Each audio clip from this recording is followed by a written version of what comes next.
Ya, assalamualaikum warahmatullahi wabarakatuh. Selamat sore, Waalaikumsalam. berikut semuanya. Eh, Teman-teman semuanya, kita jumpa lagi di konten kita dari jurnal kawasan.com, podcast pada sore hari ini, yaitu podcastan pabrik lah ya. Kita ngasih judul itu karena yang kita datangin adalah orang-orang pabrik yang sekarang lagi pada urusan PPKM lah, urusan vaksinasi, gotong royong dan sebagainya.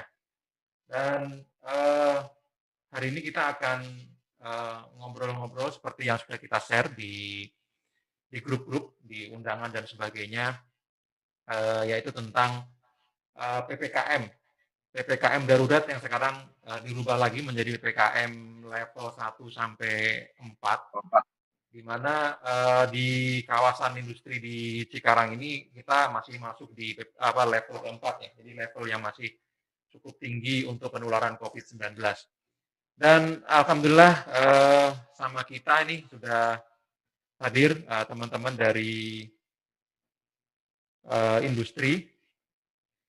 Yang pertama kami perkenalkan Ibu Hesti Ningsih. Selamat sore Bu, Assalamualaikum. Waalaikumsalam warahmatullahi wabarakatuh. Beliau adalah Administration Manager di PT Precision Tool Service Indonesia. Kemudian yang kedua Pak Iskandar, ya teman baik kita juga, Pak Iskandar dari PT Tiger SES Indonesia. SES atau SAS ini? Oh, SAS Indonesia. Oke, dan yang terakhir kita nanti akan coba cuplik sesuatu dari yang lebih besar ya di atas, yaitu dari Pak Bang Sony. Beliau adalah Direktur Eksekutif Kadin Kabupaten Bekasi. Assalamualaikum Bang. Waalaikumsalam. Sehat ya Bang ya?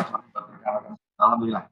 Oke, ya Bang ya. Oke, mungkin kita coba pengen tahu sih ke Bu Hesti ya. Ya, Pak. Situasi sekarang di perusahaan gimana Bu dengan PPKM ini?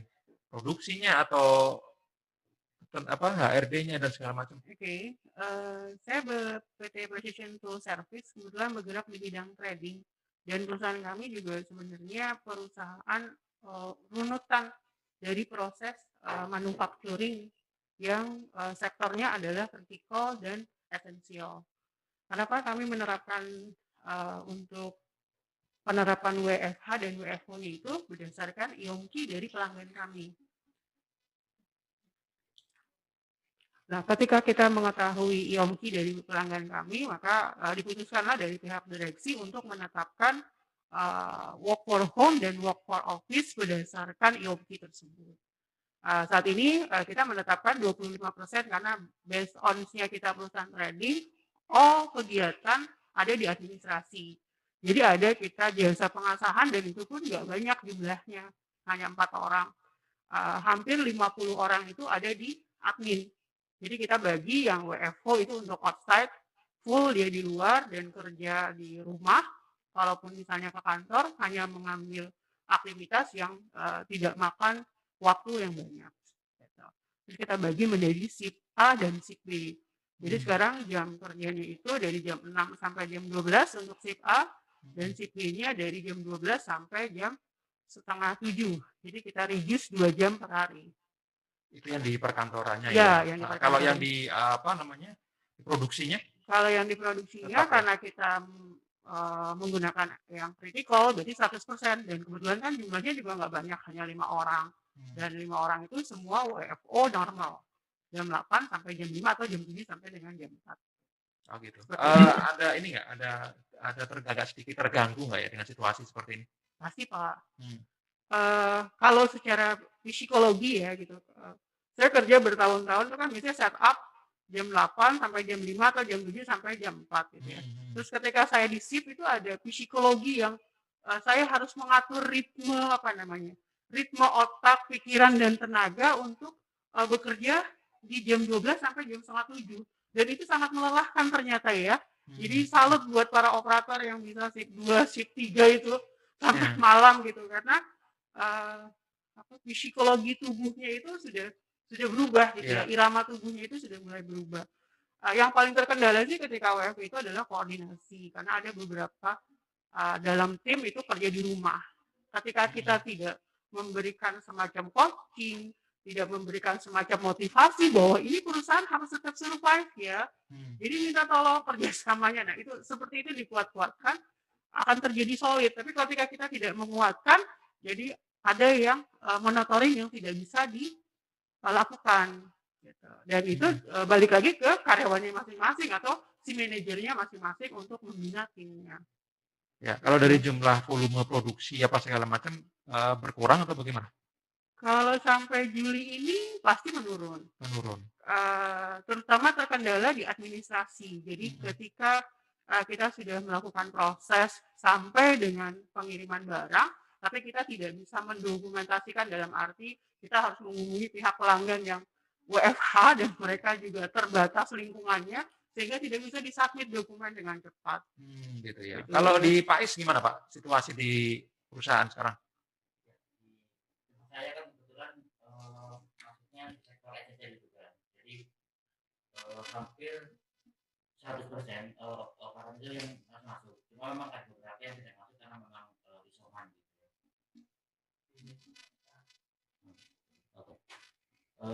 Kemudian untuk karena kami berada di tier 2 dan tier 1. Yang tier 1 kita memang cukup turun sedikit karena memang kita ketika diberi customer tidak produksi juga kita ini. Tapi kalau yang di tier 2 karena itu barang ekspor, jadi kita masih tetap Sebentar, produksi apa Pak? Untuk saya di bidang otomotif, jadi kita sebutnya dorsas, makanya namanya dorsas. Dorsas itu adalah komponen dari pintu mobil. Oh. Jadi kita ada supply ke PT Suzuki dan Yamaha. Nah, untuk pembagian shift sendiri di kami ada 2 shift. Ya, yang pertama itu shift pagi dan shift 2 saja. Jadi maaf Pak, mic-nya kurang dekat dikit lagi. Ya, ditarik aja. Nah, gini ya. Ke atasin ya. Kalau di kami memang ada 2 shift ya, shift 1 dan shift 2. Dengan kondisi PPKM ini kalau secara rutinitas ataupun bekerja itu hanya yang berdampak pada di office saja. Jadi yang office memang 50%. Jadi WFH bergantian. Jadi hari ini si A, hari ini si B. Termasuk saya pun WFH bergantian seperti itu. Tujuannya adalah mengurangi interaksi yang ada di office. Kalau yang bagian produksi yang membuat produk itu 100% masuk masih karena memang bisa dialokasikan untuk yang lain tapi dengan protokol kesehatan yang cukup ketat gitu. Baik itu dari segi pekerja itu tidak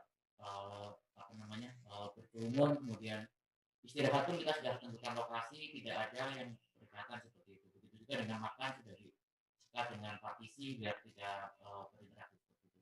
Total karyawan berapa? Kalau di saya sebelum masa pandemi ini cukup banyak yang hampir 200. Tapi ketika pandemi pertama kita menyusut jadi 50%. 50% ya. Terus kemudian makin di sini makin sedikit lagi karena memang beberapa dari customer kita juga volumenya turun. Dan per hari ini sekarang tinggal sekitar 50 orang saja. 50 orang.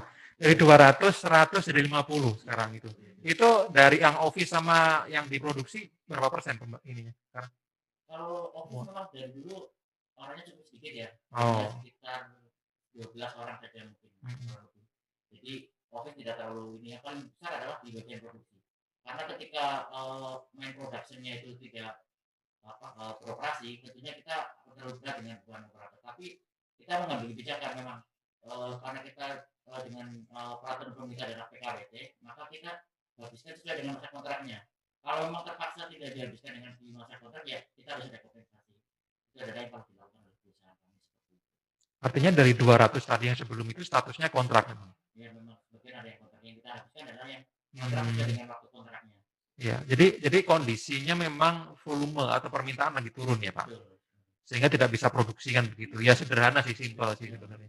Jadi mau nggak mau perusahaan harus melakukan itu. Nah sekarang untuk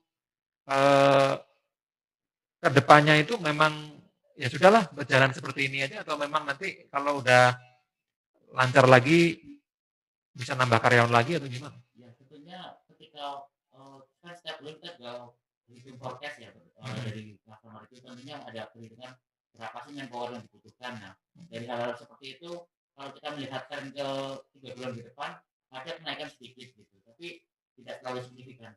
Mungkin hanya sekitar 10% atau 20% itu kalau lihat dari forecast yang diberikan oleh customer ada kenaikan. Iya, iya.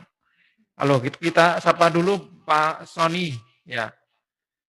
Halo Pak Sony. Iya Pak Dodi. Selamat Oke, sore. ya Pak Sony tadi udah ngikutin ya, Ya, yang tadi barusan kita obrolin, ternyata di banyak ada juga pengurangan karyawan segala macam. Kalau dari sisi Kadin sendiri melihatnya gimana Pak? Setelah Pak Sony kan sering keliling-keliling perusahaan nih, PPKM ini berdampak nggak sih gitu ke manufaktur?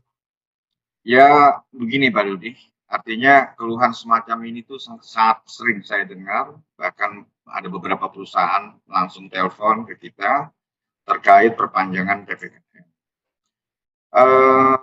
Kebijakan ini sudah pasti terdampak kepada pelaku usaha, apalagi sektor manufacturing di mana sektor tersebut adalah padat produksi dengan jumlah karyawan juga yang padat.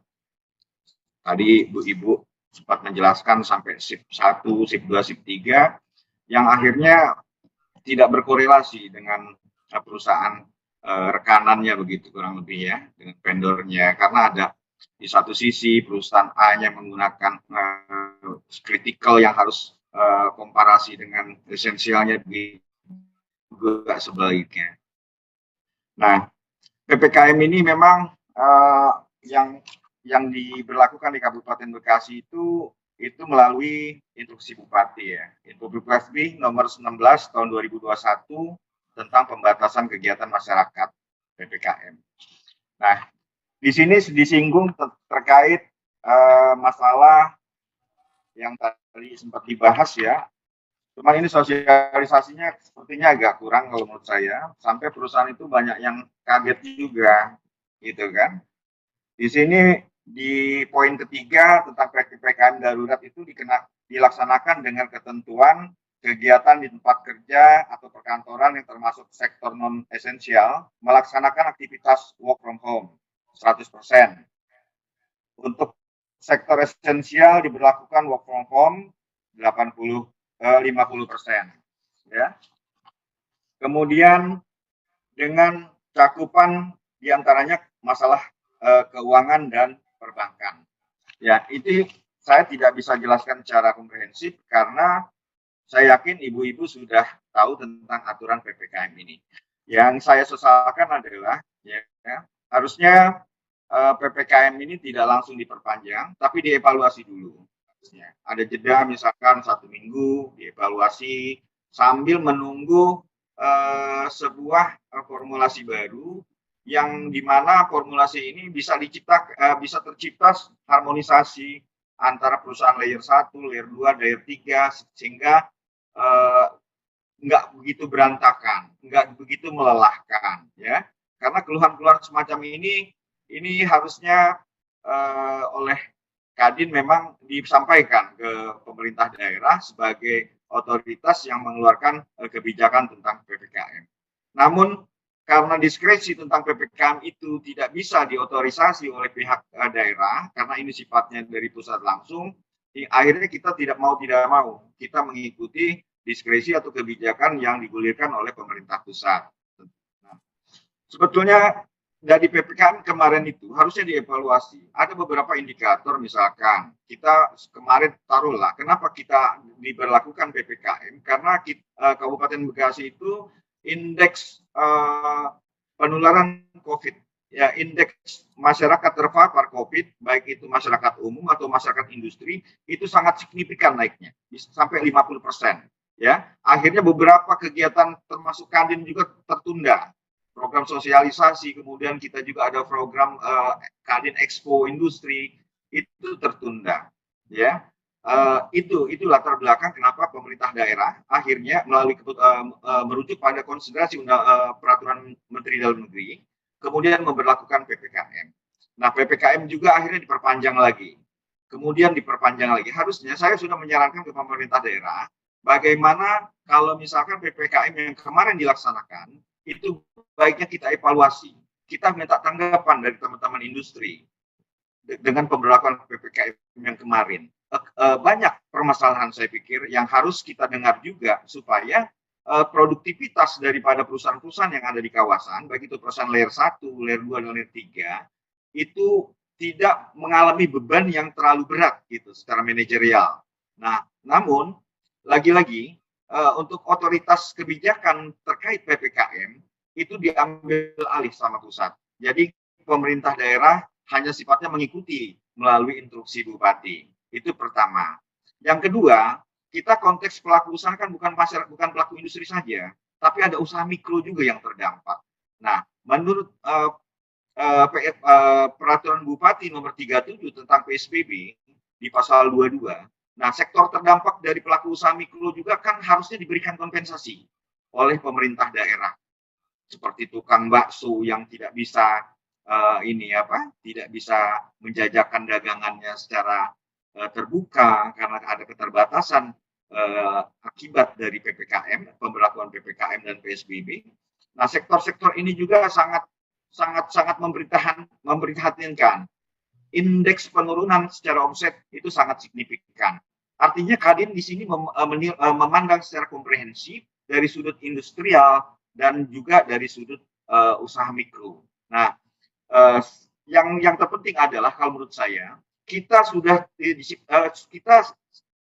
berada dalam sebuah kondisi di mana kondisi ini paling bisa kita menyiasati bagaimana dengan pemberlakuan PPKM ini, dengan perpanjangan PPKM ini, perusahaan-perusahaan yang saling berkorelasi itu bisa membuat satu ritme antara kepentingan dari masing-masing perusahaan yang berhubungan tersebut agar tingkat risiko yang dampaknya itu agak berkurang. Itu yang lebih penting. Kita dirumuskan bersama begitu, Pak Dodi, agar kita nih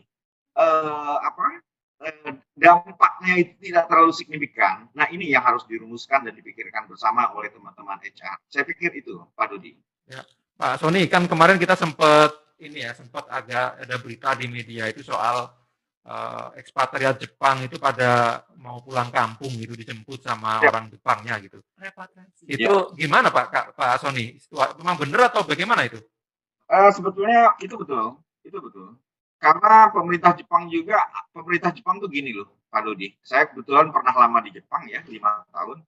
Jadi dia nasionalismenya sangat tinggi. Ya, misalkan kalau contoh deh, misalkan di Japan Airlines, ada pilotnya itu orang bule, misalkan. Itu belum tentu gajinya lebih tinggi dari orang Jepang gitu. Artinya nasionalismenya tinggi. Nah, pemerintah Jepang itu memanggil warga negaranya untuk pulang, untuk mendapatkan pelayanan vaksinasi, karena bertepatan dengan libur musim panas di sana, Obon Yasumi namanya.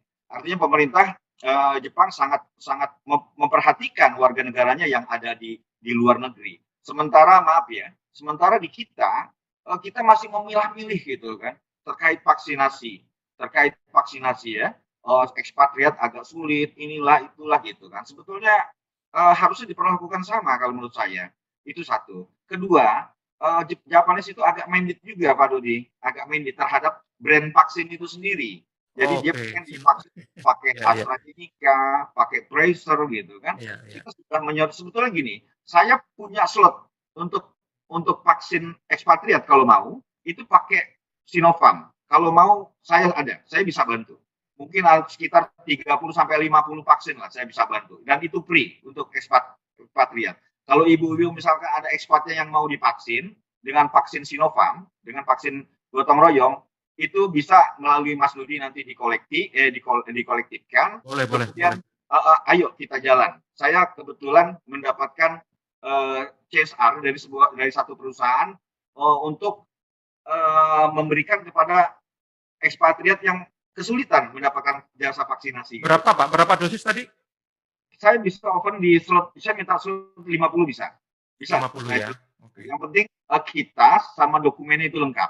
Itu saya bisa dorong, saya bisa endorse untuk itu. Gitu loh Pak Dodi. Ini sayang daripada slot itu tidak bisa dimanfaatkan. Minggu kemarin saya dikasih slot juga, cuman karena untuk expat, tapi karena tidak bisa dimanfaatkan akhirnya saya kasih ke masyarakat umum. Dan itu akhirnya bisa bisa dipakai oleh masyarakat umum. Nah, saya dikasih slot lagi untuk expat. Kalau misalkan ada, saya bisa bantu. Itu bisa bantu Pak Dodi. Kurang lebih seperti itu. Coba yang lebih penting lagi gini Pak Dodi, kalau menurut saya, target vaksinasi dari perusahaan itu sekarang ini sampai di mana achievement-nya? Sampai berapa persen kira-kira? Itu lebih penting. Karena dengan cara seperti itu, herd immunity, ini mungkin juga akan mempengaruhi sebuah kebijakan nantinya. Jadi kalau misalkan 90% target vaksin di kawasan industri sudah tercapai, ya, karyawan artinya ada kekebalan imunitas di situ, yang akhirnya tingkat penularan terpapar bisa bisa agak sedikit turun resistensinya. Nah, ini bisa mempengaruhi kebijakan terkait PPKM itu kemungkinan bisa kita selesaikan gitu, tidak diperpanjang lagi karena target vaksinasi dari perusahaan kawasan industri sudah tercapai achievement-nya sesuai dengan keinginan perusahaan manajemen itu sendiri begitu. Ya. Bu Hesti sendiri perusahaan PMA atau Kami full PMA Pak, 100% PMA dari Jepang. Dari Jepang. Itu gimana informasi yang Jepang katanya itu?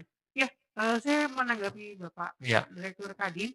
Pak, saya tertarik sekali tadi tentang vaksinasi gitu ya. Memang di perusahaan kami sendiri pun ada ekspatriat itu sebanyak 5 orang. Siap. Dan karena tadi yang seperti Bapak infokan bahwa pemerintah dari Jepang itu concern dengan warga negaranya, maka dischedule-kan Pak di 5 orang Jepang kami untuk kembali. Dan itu 2 bulan dari vaksin pertama sampai dengan vaksin kedua. Betul. Itu di Indonesia, yang paling keluar. Yang dari Indonesia dipanggil ke Jepang untuk vaksin di Jepang. Betul. Gitu, karena ya tadi lebih kepada brands ya, atau image gitu kan. Kita kan pakainya Sinovac atau AstraZeneca ya, tapi mungkin kebanyakan Sinovac. Mereka itu lebih percaya kepada yang made in-nya negaranya. Artinya mereka 5 orang tadi sudah berangkat ke sana? Akan berangkat Untuk dosis pertama. Iya. Yang dipilih merek apa? Kalau di Jepang? Pfizer ya Pak. Pfizer ya? Ya, Pfizer yang dipakai. Dan itu mereka concern gitu. Jadi saya juga sebagai HR agak sedikit iri nih Pak. Kita vaksin cari yang kadang gotong royong itu kan agak susah ya Pak kemarin ya Pak. Kita daftar tapi baru dapat setelah karyawan vaksin dengan yang mandiri. Betul. Jadi mereka cari sendiri di beberapa instansi atau apa yang gratisan gitu kan. Iya. Pak, saya mau tanya Pak, terkait dengan ekspatriat kami yang sudah divaksin di sini. Terus ketika nanti mereka balik ingin divaksin ulang dengan Pfizer, itu ada efeknya atau tidak Pak? Divaksinnya pakai apa itu? Kemarin saya di Rungkat Pak, di Ancol, itu pakai Sinovac kayaknya Pak. Sinovac ya? Iya. Kalau Sinovac kan itu ada masa intervalnya 21 hari Bu. Oh gitu. Nah, jadi setelah vaksin pertama, dia ada masa intervalnya 21 hari, kemudian harus dilanjutkan berikutnya oleh vaksin kedua, begitu. Oh, kalau dia hanya vaksin pertama, terus setelah itu nanti dia pulang ke Jepang pakai Pfizer, harus mulai dari awal lagi atau harus nunggu vaksin keduanya? Kalau pertamanya pakai Sinovac, ya, itu kan ada ketentuannya. Kalau pakai AstraZeneca dia 3 bulan ya. 3 bulan. Nah, kalau vaksin kedua misalkan pakai Pfizer, saya pikir nggak ada masalah. Karena ada teman saya juga yang pertama pakai vaksin Sinovac, ya, kemudian dia ada masa interval 21 hari, kemudian divaksin juga pakai AstraZeneca begitu Bu.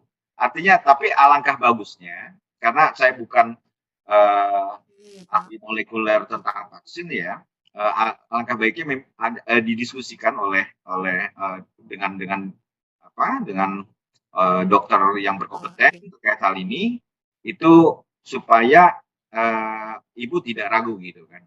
Kalau ibu tidak ragu, karena yang setahu saya memang kalau misalkan ekspat ibu sudah divaksin pertama dengan Sinovac, berarti dia harus mengikuti masa jeda intervalnya 21 hari, kemudian divaksin yang kedua, seperti itu. Ya Bu, yang dari ekspat tadi itu diminta dubesnya untuk pulang atau memang dari perusahaan? Dari perusahaannya Pak, dari mother company kita. Oh, dari mother company ke sana Itu kalau nggak salah begini ya. vaksin, habis itu langsung balik 2, nunggu interval 21 hari kan. 21 Jadi hari, Pfizer oke. pertama, terus vaksin kedua dengan keduanya sampai Betul. itu plus minus 2 bulan. Oke. Jadi Rencananya kapan Bu itu berangkatnya? yang tahap pertama kita lagi arrange untuk schedule flights-nya, cuma kan belum dapat, sekarang ya lagi susah ya untuk keluar. Jadi nanti tunggu pemerintah buka untuk bisa keluar dulu. Iya. Itu Kalau kan di masih dari Pak ditutup. Ekspat ada? Ada. Dari Di tempat saya kebetulan hanya 1 orang saja. Jadi hanya direkturnya saja. Dan dia orangnya memang secara adaptasi sudah kayak budaya lokal gitu, Indonesia, bahasa Indonesia sudah lancar. Dan untuk vaksin sendiri dia ikut di program pemerintah Indonesia malah. itu Ekspat Jepang. Oke. Iya. Seperti itu. Dan Pak Dodi, untuk vaksin gotong royong memang kita kemarin masih susah dapat ya. Jadi perusahaan hanya bantu ketika ada program vaksin di Polsek ataupun di kelurahan mana, bantu support karyawannya untuk ke sana. Seperti itu. Oke. Iya, gimana Pak Sony? jadi begini Pak Dodi. Terkait vaksin gotong royong itu kan hanya sebuah solusi. Artinya Kadin Indonesia itu menginisiasi bagaimana caranya percepatan vaksin itu bisa dilakukan. Nah, ini kan berjalan paralel. Nah, Kadin dalam konteks ini kita tidak bisa menghalangi perusahaan manapun, meskipun mereka yang sudah register ke Bio Farma atau ke Kadin, itu bisa mencari alternatif lain untuk mendapatkan vaksin di sentra-sentra vaksin yang sudah ada di Kabupaten Bekasi. Makanya saya tidak menyalahkan tadi ketika ada karyawan yang dia mencari sentra-sentra vaksin untuk mendapatkan pelayanan vaksinasi. Dan itu adalah langkah yang sangat bagus menurut saya. Namun, ketika ini tidak ada masalah, jadi Kadin sendiri tidak ada masalah, malah kita senang. Kita pengennya percepatan vaksinasi, kemudian percepatan terciptanya herd immunity itu sangat harapan kita semua gitu kan, agar pelaku usahanya bisa berjalan lah, jangan bicara survive lah, artinya bisa bangkit dulu gitu geliatnya gitu kan. Nah itu dalam konteks ini ya saya sangat mengapresiasi apabila ada perusahaan itu mencari sentra-sentra vaksin yang menyuruh karyawannya untuk mendapatkan vaksinasi. Nah, hari ini BPBD Jawa Barat itu sedang melaksanakan program vaksinasi untuk masyarakat umum. Di sini bisa juga untuk karyawan, Ibu bisa nanti kalau misalkan ada karyawan yang belum divaksin, tolong Ibu telepon Kadin, bikin surat pengantar, nanti saya akan langsung disposisi untuk nggak ribet lah, nggak harus menunggu lama. Nanti minta jamnya jam berapa nanti saya buatin, ya. Yang penting ada kemauan dari perusahaan untuk mendorong karyawannya yang belum divaksin untuk segera melaksanakan vaksinasi. Begitu Pak Dodi. Terus yang kedua Pak Dodi, itu slot saya sayang lah. Kalau misalkan ada teman-teman ya yang mau memanfaatkan, terutama ekspat, ya, itu Sinovac bagus. Ya, ini vaksin mandiri kan yang berbayar, tapi saya free, saya kasih itu. Ada 50 slot yang bisa dimanfaatkan bila mana memang ada gitu peminatnya seperti itu. Oke, terima kasih Pak Sony. Di Zoom meeting kita juga ada beberapa teman-teman kita ini, dari saya sapa dulu Pak Bakri, Rio, kemudian Pak Yakin, Ibu Cynthia, Bapak Mulyana, kemudian Bapak Satnova. Ya, mungkin ada sesuatu Pak, silakan yang saya sebut namanya tadi, ada yang sesuatu yang ingin di-sharingkan di kita, karena ini kita memang ngobrol asik ya, tidak terlalu serius, tapi harapannya memberikan pencerahan, memberikan solusi gitu. Silakan, mungkin ada yang mau disampaikan. Ya Pak, Yakin Pak. Ya, silakan Pak. Saya dari PT Denso Manufacturing Indonesia ya Pak, dulu Asmo Pak. Oh Asmo ya Pak, silakan Pak. Iya dulu Asmo dulu. Nah, terkait tadi yang disampaikan teman-teman Jepang ya Pak ya. Ya memang expatriate itu ditarik sama pemerintahnya kan, terus sampai nyalter pesawat ya Pak ya. Nah itu di kita juga sudah ada yang ikut, ya, ada yang juga ikut Sinovac.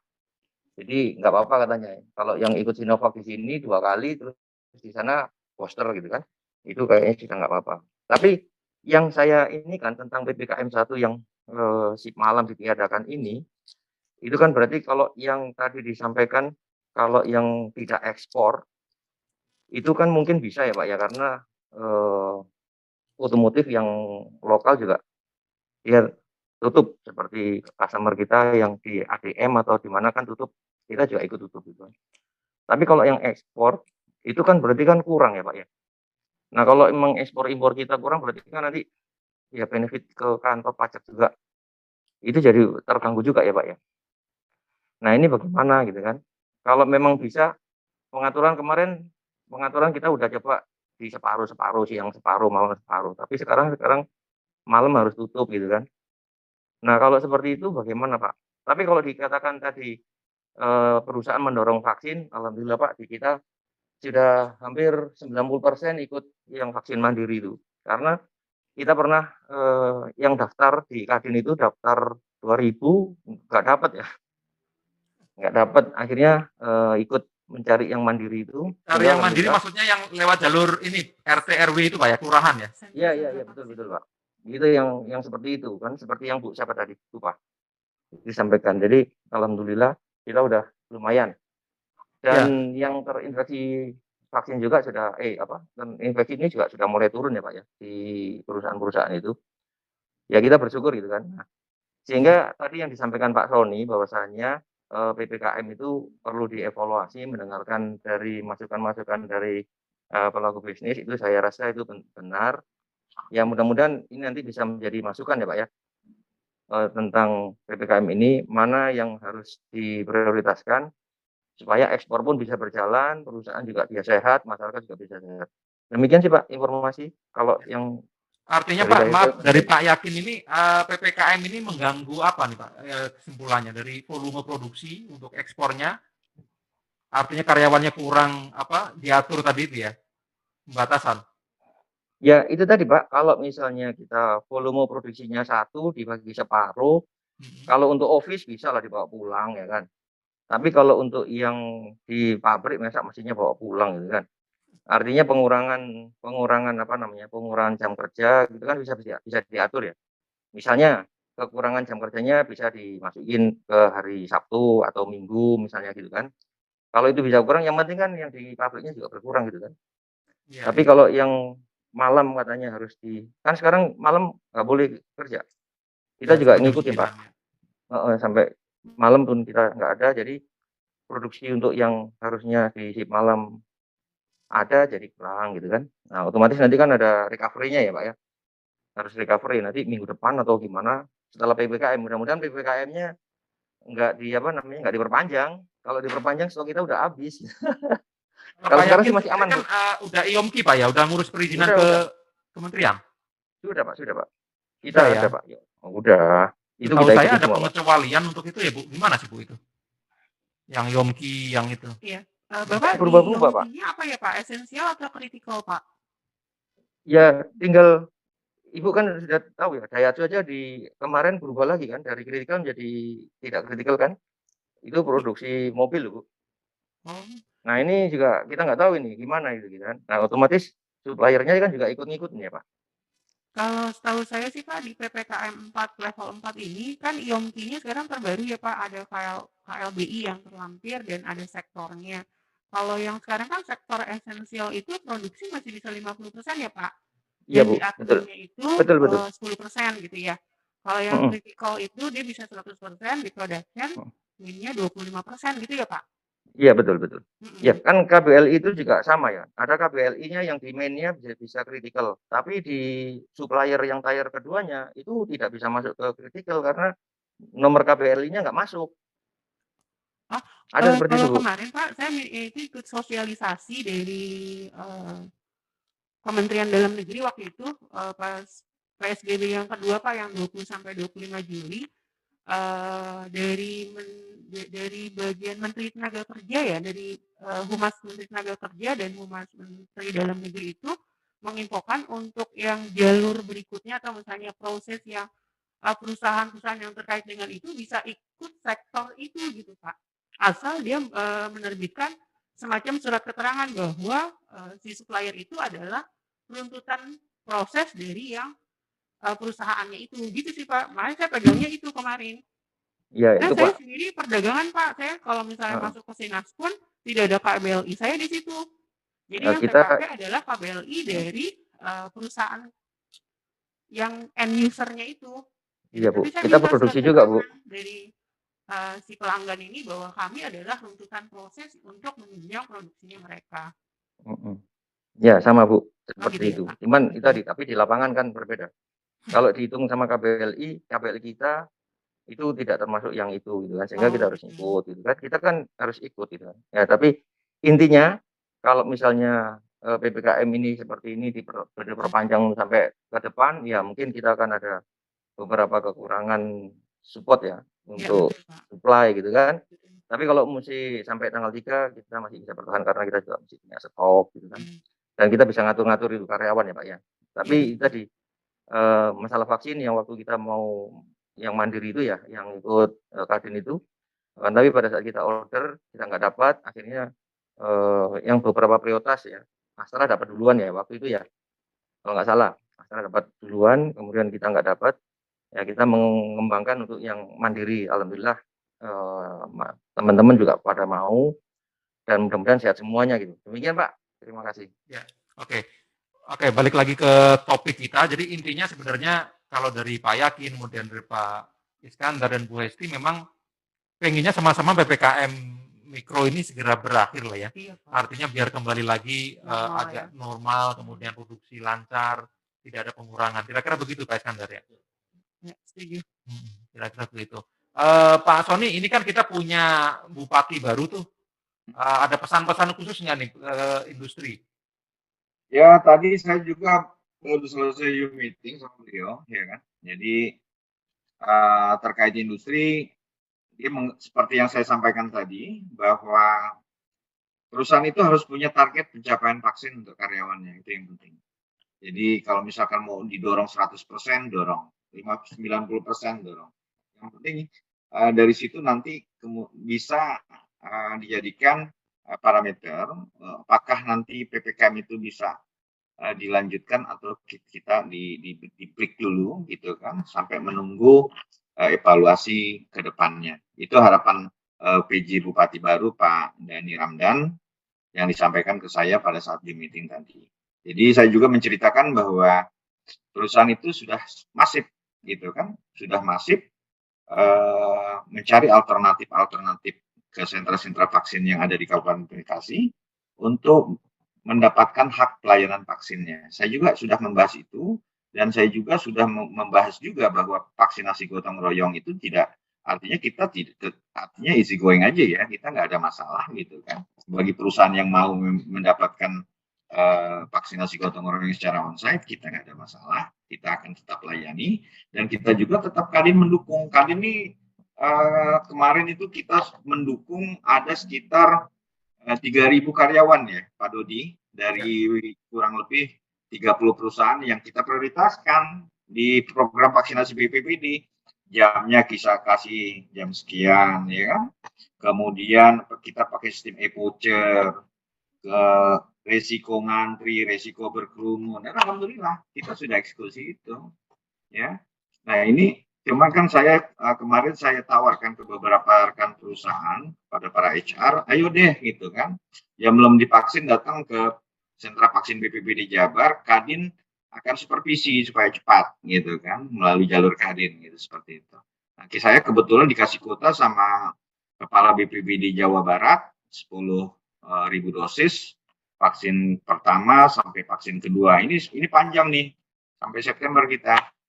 Nah, kita panjang Mbak Dodi. Jadi sampai dengan saat ini kita baru memenuhi 3.000 kuota dosis ya.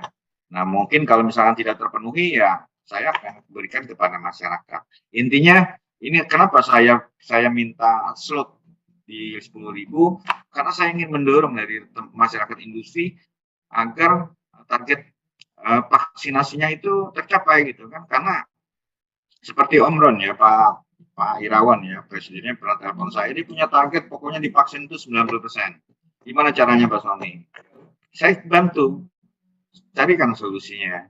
Nah, alhamdulillah dia sudah berjalan di sekitar 80% lah, kurang 10% lagi. Nah, ini kan kemarin saya bilang, ayo 10%-nya dipenuhi. Nah, kita buka sentra vaksin BPBD, didorong lah. Nanti kita buatkan schedule-nya, jam berapa pengennya karyawan, ya kan? Kalau misalkan ini produksi tolong dibagi di inilah karena manajemen kan lebih tahu untuk mengatur secara internal kan. Nah, tinggal diberikan ke saya siapa-siapa saja yang hari ini atau besok sesuai jamnya kita akan bantu untuk diprioritaskan. dan ini sudah berjalan. Jadi tidak seperti pola kemarin gitu kan, yang cenderung berkerumun gitu, cenderung bersaling berdekatan dan sebagainya. Tapi ini kali ini kita menjalankannya secara rapi, Pak Rudi, seperti itu. Dan ini masih terbuka untuk teman-teman dari masyarakat industri yang mau datang ke Stadion Bekasi. Begitu. Artinya pemerintah daerah ini udah hadir ya. Jadi Bekasi ditunjuk di Jawa Barat ini ada 6 titik kabupaten kota yang dianggap rawan. Makanya BPBD turun tuh, Badan Penanggulangan Bencana Daerah. 1 Kabupaten Garut, 2 Kabupaten Bandung, 3 Kota Cimahi, 4 Kabupaten Karawang, 5 Kabupaten Bekasi, dan 6 Kabupaten Bogor. Ya, karena kita zona merah ekstrim gitu kan, akhirnya kita dijadikan 6 titik kabupaten kota yang harus dilakukan vaksinasi secara masif. Kurang lebih begitu, Pak. Baik, terima kasih Pak Sony.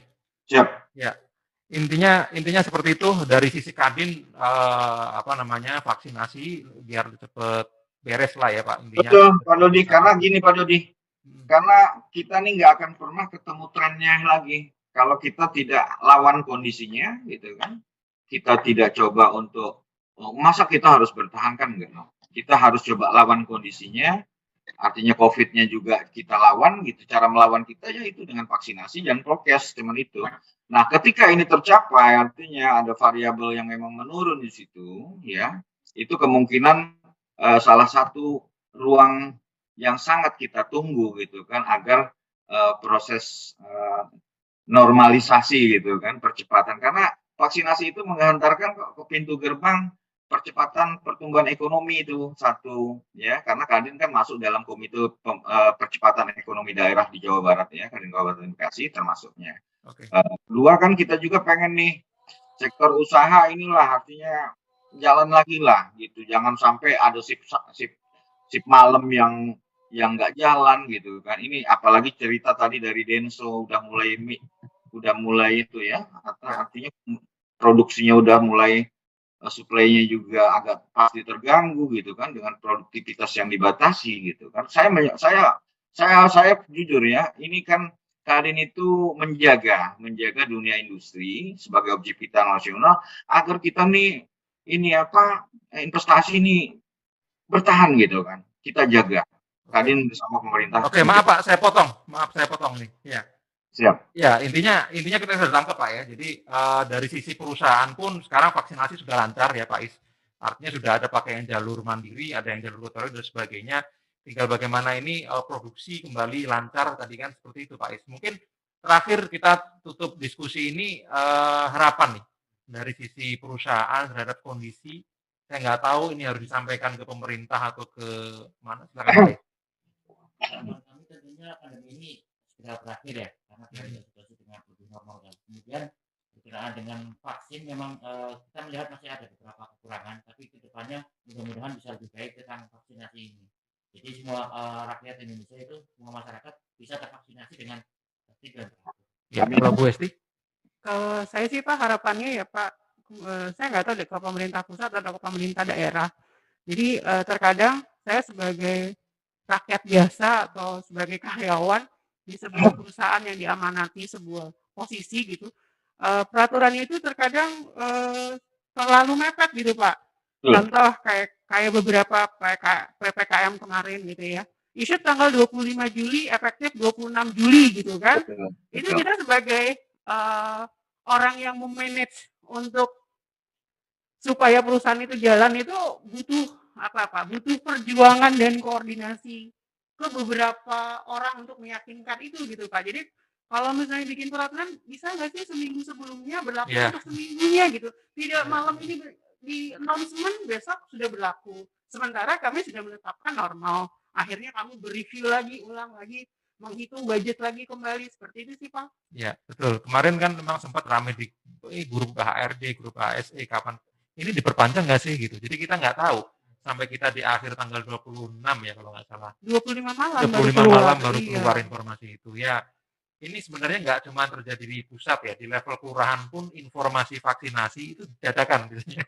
Jadi pembatalan pun dadakan. Jadi kita sempat kemarin di kelurahan mau vaksin sudah pada datang, sudah pada cuti Pak. Sudah pada cuti. pas di kelurahan itu ternyata ada perubahan jadwal. Nah, seperti itu. Jadi kita seperti kayak bukan orang penting gitu. Maksud saya, Iya. karena kan kalau saya full di PMA ya Pak, dan Hmm. langsung berhubungan sama orang asing gitu ya. Kadang malu gitu sebagai orang Indonesia untuk itu. Oh Indonesia gitu ya. Oh Indonesia seperti itu Pak. Bisa nggak sih kita sebagai negara itu punya izah gitu Pak? Punya satu yang aturan jelas, punya pakem-pakem, punya Ya. kalau kita bilang PDAC gitu kan ya, plan do action-nya itu ada gitu. Nggak tiba-tiba ujuk-ujuk ada satu aturan besok berlaku gitu kan. Ya, Dan tadi itu yang nggak tadi bilang mudah. Indonesia itu tadi siapa? Ya biasa. Siapa Kak?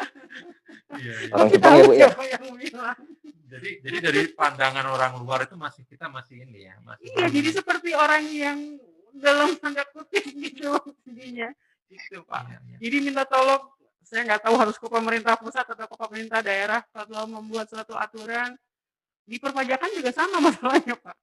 Minta tolong diperhatikan untuk validation dari satu aturan tersebut gitu Pak. Ya. Kalau dari pemerintah tentang insentif ada nggak sih Bu yang dirasakan perusahaan? Insentif pengurangan pajak misalnya atau gimana? Ada sih insentif PPh 21, 22, dan 25. Tapi secara budget perusahaan paling hanya berkurang di PPh 22 dan 25. 21 tetap berjalan. Jadi secara produktivitas menurun, tapi perusahaan punya beban tambahan membayar, tapi bukan ke negara sih, tapi ke karyawan. Artinya ada insentif nggak signifikan Tidak pengaruhnya? signifikan. Kalau saya bilang tidak signifikan karena fixed cost-nya sama dengan. Maunya kayak gimana Bu? Insentif yang cukup bisa efek itu kayak gimana? Misalnya. Mungkin kalau dari perpajakan itu lebih kepada pengurangan tarif di PPh Badan kalau saya. Saat ini kan berlaku 22% ya Pak. Ya, dalam masa pandemi ini sih 22% ketinggian ya justru untuk bayar ke negara. Ya meskipun negara kita butuh uang banyak tuh, jadi kadang pro kontra juga seperti itu. Ya paling yang bisa dinikmati oleh perusahaan itu PPh Badan. Iya. Dari Pak Is, pengen insentif apa nih ke pemerintah? Saya belum terlalu paham ini ya. Jadi kalau masalah internal produksi ini saya paham. Karena saya pernah produksi. Iya, oke. Tapi dari sisi bahan baku sekarang dari luar apa memang ada ini Pak? Kalau bahan baku memang kita terkendala ya. Jadi ada satu supplier yang tidak bisa supply lagi sehingga kita harus ekstra dari supplier yang lain. Jadi ada satu supplier yang biasa supply ke kita, dia tidak punya bahan baku dan Oh jadi perusahaan mitranya tutup? Oh, itu karena pandemi ini juga? Artinya nggak ada order juga ya? Atau saya tidak tahu apa biaya produksinya tinggi atau dia sendiri kesulitan mencari bahan baku atau seperti apa, tapi dia tidak bisa supply dan menyatakan diri untuk tutup. Terus dari supplier harganya sama atau lebih tinggi? Lebih tinggi. Karena untuk material kita yang dulu hanya sekitar 12.000 misalkan per kilo, sekarang sudah di angka 30.000 ke atas.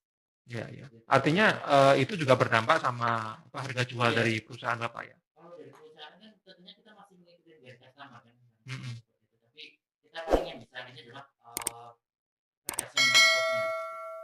Dari biaya produksinya. Kemudian pengurangan tadi. Kemudian apa yang bisa kita improve. Ya, jadi pengusaha itu memang akalnya banyak. Jadi bagaimanapun caranya perusahaan ini tetap jalan, ya. Tapi mudah-mudahan ini nggak sempat collapse lah ya Bu. Kita mudah-mudahan semuanya aman dan teman-teman kita yang paling agak sedikit memprihatinkan dari dunia pariwisata itu, hotel, restoran itu jauh lebih ngedrop lagi. Jadi ya sampai akhirnya kemudian hotel jadi tempat isolasi dan sebagainya itu adalah salah satu strategi juga untuk bagaimana biar hidup. Ya, oke, mungkin kita sudah 1 jam untuk diskusi.